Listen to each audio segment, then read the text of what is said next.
நீங்க எவ்வளோ ப்ராக்டிஸ் பண்ணாலுமே இம்ப்ரூவ்மெண்ட் இல்லைன்னு ஃபீல் பண்றீங்களா? அப்போ உங்க ப்ராப்ளம் உங்க மேல கிடையாது. நீங்க பண்ற ஒரு சின்ன மிஸ்டேக்ல தான் இருக்கு. இந்த 20 இயர்ஸா நான் ஸ்ட்ரகிள் பண்ணிட்டு இருந்ததுக்கும் இந்த ஸ்டாமினாக்காக நான் கத்துக்கின ஒரு விஷயம் இந்த வீடியோ ஷேர் பண்ண போறேன். ஸோ இந்த வீடியோ கண்டிப்பா பாருங்க. ஃபுல்லா பாருங்க. 95% ஆஃப் இந்த ஸ்டாமினிங் பீப்புள் இந்த தப்பு தான் பண்றாங்க. இந்த 5 விஷயம் நீங்க புரிஞ்சுட்டீங்க அப்படின்னா, நம்ம ஸ்டாமினிங்கோட இல்ல லைஃபே மாத்துறதுக்கு நிறைய சான்சஸ் இருக்கு. ஸோ இந்த வீடியோ கண்டிப்பா பாருங்க. ஃபர்ஸ்ட் விஷயம், ஃபாஸ்டா பேசுறது. ஃபாஸ்டா பேச ட்ரை பண்றது.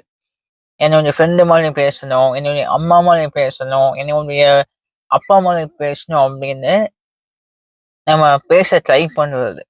நம்ம நார்மலா பேசணும் அப்படின்னு. ஆனா ஸ்பீட் அதிகமா இருந்துச்சுன்னா பிரெயினும் ஸ்பீச்சும் இந்த மசிலும் இந்த ஜாவும் எல்லாமே சேர்ந்து ஸ்டாப் ஆயிடும். உங்களை பேச விடாது, பிளாக் ஆயிடும். அதே மாதிரி நீங்க ரொம்ப கஷ்டப்படுவீங்க. ஏன் இந்த மாதிரி ஆகுது அப்படின்னு. இதுக்கு என்ன சொல்யூஷன் அப்படின்னு என்கிட்ட கேட்டீங்கன்னா, ஸ்லோ ஸ்பீச் பேச வேணாம்னு சொல்லலை. பட் ஸ்லோவும் பேசணும். உங்க இடத்துக்கு தகுந்த மாதிரி கம்ஃபர்டபுளா பேசணும். ஸோ ஸ்பீடோட கிளாரிட்டி முக்கியம். செகண்ட் விஷயம், டெய்லி ப்ராக்டிஸ் இல்லை அப்படின்னு அர்த்தம். என்னன்னா, தட்ஸ் கால்டு கன்சிஸ்டன்சி இல்லை உங்ககிட்ட. இதான் மீனிங். ஃபார் எக்ஸாம்பிள் சொல்லணும் அப்படின்னா, ஒன் டே ப்ராக்டிஸ் பண்ணுவோம், செகண்ட் டே ப்ராக்டிஸ் பண்ணுவோம், அதுவும் இல்லைன்னா ஒரு 5 days ப்ராக்டிஸ் பண்ணுவோம். அந்த ப்ராக்டிஸ் பண்ணிட்டு எனக்கு மாற்றமே இல்லை அப்படின்னா எனக்கு ஒண்ணுமே ஃபீல் ஆகல அப்படின்னு நம்ம யோசிப்போம். எனக்கு ரிசல்ட்டே வரல அப்படின்னு நம்ம ஃபீல் பண்ணுவோம். இது பண்ண இம்ப்ரூவ்மெண்ட் வருமா இல்லை இம்ப்ரூவ்மெண்ட் வராதா அப்படின்னு நம்ம யோசிப்போம். ஸோ டெய்லியுமே அட்லீஸ்ட் ஒரு 35 minutes ஆச்சு நம்ம டெய்லியும் ப்ராக்டிஸ் பண்ணால் மட்டும்தான் இது நம்ம ஈஸியாக ரெக்கார்ட் ஆக முடியும். ஸோ இந்த வீடியோ உங்கள் ஃபேமிலி ஃப்ரெண்ட்ஸ் யாரெல்லாம் ஸ்டாமினிங் பண்ணுறாங்களோ அந்த வீடியோ ஷேர் பண்ணுங்க. அவங்களுக்கு கண்டிப்பாக இந்த வீடியோ யூஸ்ஃபுல்லாக இருக்கும் நான் நினைக்கிறேன். தேர்ட் விஷயம் என்னன்னா, ஸ்பீக்கிங் சுச்சுவேஷன் அவாய்ட் பண்ணுறது. ஒரு பிளேஸ்க்கு போறீங்க, அங்கே போய் அவாய்ட் பண்ணுறது, இது ரொம்ப முட்டாள்தனம். ஏன்னா ஒரு சான்ஸ் வருது அப்படின்னு நம்ம திக்குலமோ இல்லை பேசணுமோ தாண்டி அங்கே போய் பேச ட்ரை பண்ணணும். ஸோ இதை அவாய்ட் பண்ணக்கூடாது. நிறைய பேர் இதை அவாய்ட் பண்ணுவாங்க. ஃபார் எக்ஸாம்பிள் சொல்லணும் அப்படின்னா, இந்த ஃபோன் கால்ஸ், இந்த ஸ்கூல்ல இந்த காலேஜ்ல செல்ஃப் இன்ட்ரடியூஷன் பண்றது, இல்லை ஒரு மீட்டிங்ல பேசணும் அப்படின்னா அதுவும் அவாய்ட் பண்றது. இந்த மாதிரி நிறைய விஷயம் இருக்கு.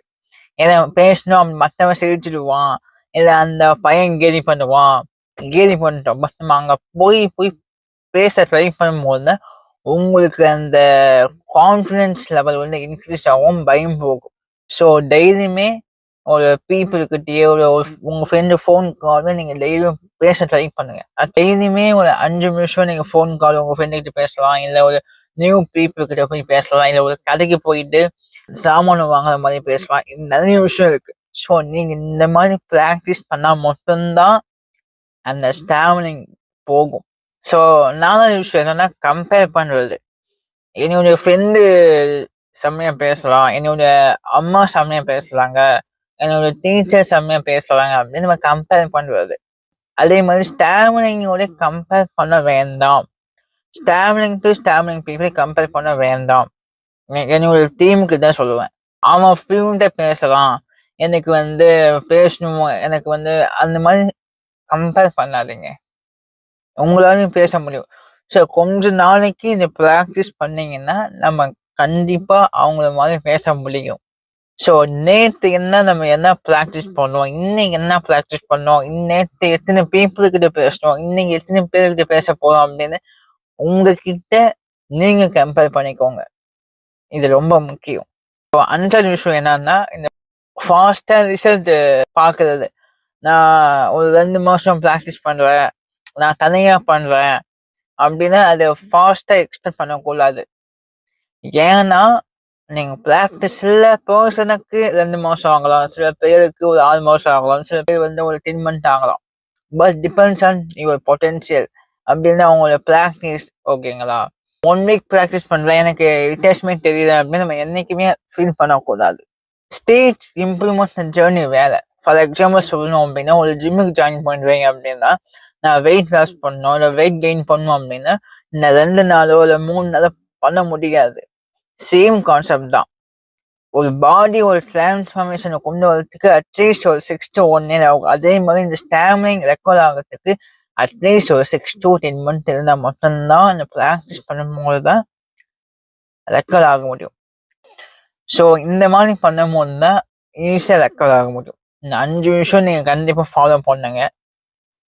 ஸோ இந்த ஸ்டாமினிங் பற்றி ஏதாச்சும் டவுட் இருக்கு, இல்லை ஸோ என்கிட்ட இருந்து ஒரு கைட்னஸ் வேணும், இல்லை ஒரு மென்டலாக சூஸ் பண்ணுறீங்க அப்படின்னா, இல்லை எனக்கு ட்ரைனர் வேணும் அப்படின்னு ஆசைப்படுறீங்க அப்படின்னா கமெண்ட் பண்ணுங்க. நான் அதுக்கு தனியாக ஒரு வீடியோ போடுவேன். இல்லை எது பற்றி டவுட்டாக இருந்தாலும் கமெண்ட் பண்ணுங்க. இனிமேல் வந்து டெய்லி வீடியோஸ் வரும். வீடியோ யூஸ்ஃபுல்லாக இருந்துச்சு அப்படின்னா லைக் பண்ணுங்க, ஷேர் பண்ணுங்க, மறக்காம சப்ஸ்கிரைப் பண்ணி வச்சுக்கோங்க. கண்டிப்பாக யூஸ்ஃபுல் ஆகும். So thank you so much guys. Next video பார்க்கலாம்.